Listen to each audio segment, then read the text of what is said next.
పోసాని కృష్ణమురళి విజయవాడ కోర్టులో న్యాయమూర్తి ముందు ఎమోషనల్ అయ్యారు.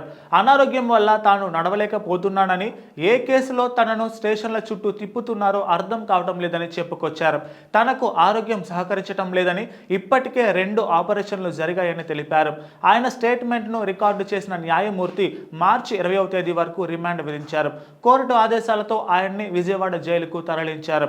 కులాల మధ్య చిచ్చు పెట్టేందుకు ఇష్టం వచ్చినట్లుగా మాట్లాడి కుట్ర చేశారన్న ఆరోపణలతో పోసాని కృష్ణమురళిని మొదట రైల్వే కోడూరు పోలీసులు అరెస్టు చేశారు. ఆయనపై అనేక కేసులు ఉండటంతో పీటీ వారెంట్లపై పోలీసులు తీసుకెళ్తున్నారు. అందులో భాగంగా ఆయన్ని భవానీపురం పోలీస్ స్టేషన్కు తరలించారు. అక్కడ ప్రాథమిక విచారణ చేసిన తరువాత వైద్య పరీక్షలు చేపట్టారు.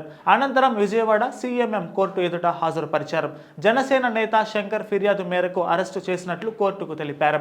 పోసానిపై ఏపీ వ్యాప్తంగా 30కి పైగా పోలీస్ స్టేషన్లలో ఫిర్యాదులు అందాయి. దీంతో 17 ప్రాంతాల్లో కేసులు నమోదయ్యాయి. ఈ కేసుల్లో విచారణలో భాగంగా ఆయా పోలీస్ స్టేషన్ సిబ్బంది ఆయన్ని తీసుకువెళ్లి విచారిస్తున్నారు.